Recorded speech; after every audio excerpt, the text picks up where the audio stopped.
Partie invitée dans ce journal, on va parler de l'université avec un colloque qui se prépare pour mardi. Bonsoir professeur Comte. Bonsoir. Merci d'être ici avec nous. Alors, ce colloque au cœur du triangle polynésien, c'est vraiment un rendez-vous important parce qu'il y a quasiment une cinquantaine de chercheurs de tous les horizons qui vont venir parler d'un peu de tout, archéologie, agriculture. C'est un moment important pour la vie de l'UPF. Alors oui, bien sûr, c'est un moment important. C'est un moment important pour l'université, c'est un moment important pour notre laboratoire et bien sûr pour les archéologues.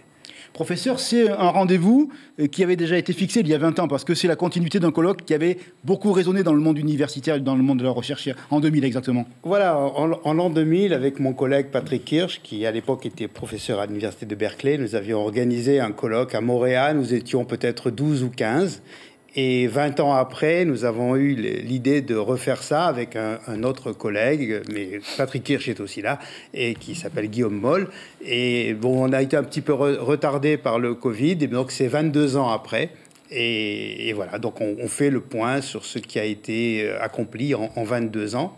Et bien sûr, on essaie de tracer des perspectives pour l'avenir. Justement, vous êtes professeur d'ethnoarchéologie. Alors, quelles sont les perspectives que vous voulez dessiner avec vos collègues? Quels sont les axes de recherche majeurs, désormais, que vous partagez dans la communauté scientifique pour ce territoire du Pacifique? Alors, bon, les axes majeurs, c'est toujours la question du peuplement. Hein. Ça fait verser beaucoup d'encre. Il y a beaucoup de débats là-dessus. Maintenant, il y a la linguistique qui se mêle aussi à l'archéologie. Il y a la génétique. Donc voilà, là, il va y avoir une séance là-dessus.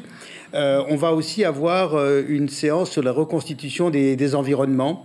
Voilà, comment à travers les charbons, à travers on reconstitue les environnements du passé. Et puis il y aura une grosse séance sur la zooarchéologie, les poissons, les coquillages, les chiens, les rats, enfin voilà, toutes des choses comme ça. Et aussi quelque chose qui est assez nouveau, ce sont les réseaux d'échange que l'on réussit à reconstituer à travers la chimie des roches. Contrairement à ce qu'on peut croire, on bougeait beaucoup dans cet espace. On bougeait beaucoup. Alors on s'en rend pas forcément compte, mais lorsque on trouve des objets en pierre, eh bien on peut analyser ces objets et savoir d'où ils viennent. Et on s'aperçoit par exemple que des pierres des Marquises ont voyagé jusque aux îles Cook, au Gambier, etc. Donc il y avait beaucoup d'échanges à la période pré-européenne. Est-ce que la communauté scientifique est d'accord sur les routes ou est-ce qu'il y a des discussions, des controverses argumentées entre chercheurs? On n'en est pas encore à discuter sur les routes. On essaie de trouver déjà les preuves de l'existence de ces échanges. C'est pas forcément des routes, c'est des échanges. Et puis c'est pas forcément non plus linéaire. Hein. Les choses ont certainement transité entre différentes communautés. C'est mardi, mercredi, jeudi. C'est mardi, mercredi, jeudi, oui. C'est ouvert au public? C'est ouvert au public. Alors, l'amphithéâtre n'est pas très grand, il a 120 places, mais je pense que tous ceux qui voudront venir pourront rentrer, il n'y a pas de problème. Et publication des actes dans un an comme d'habitude? Oui, dans un an. Et je crois que la chaîne YouTube de l'université également sera en direct pour suivre toutes les contributions. Et bien sûr, ce sera aussi en replay.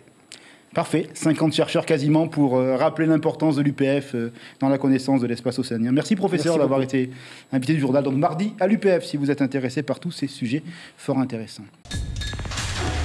L'information en continu sur Polynésie la première, Internet et réseaux sociaux.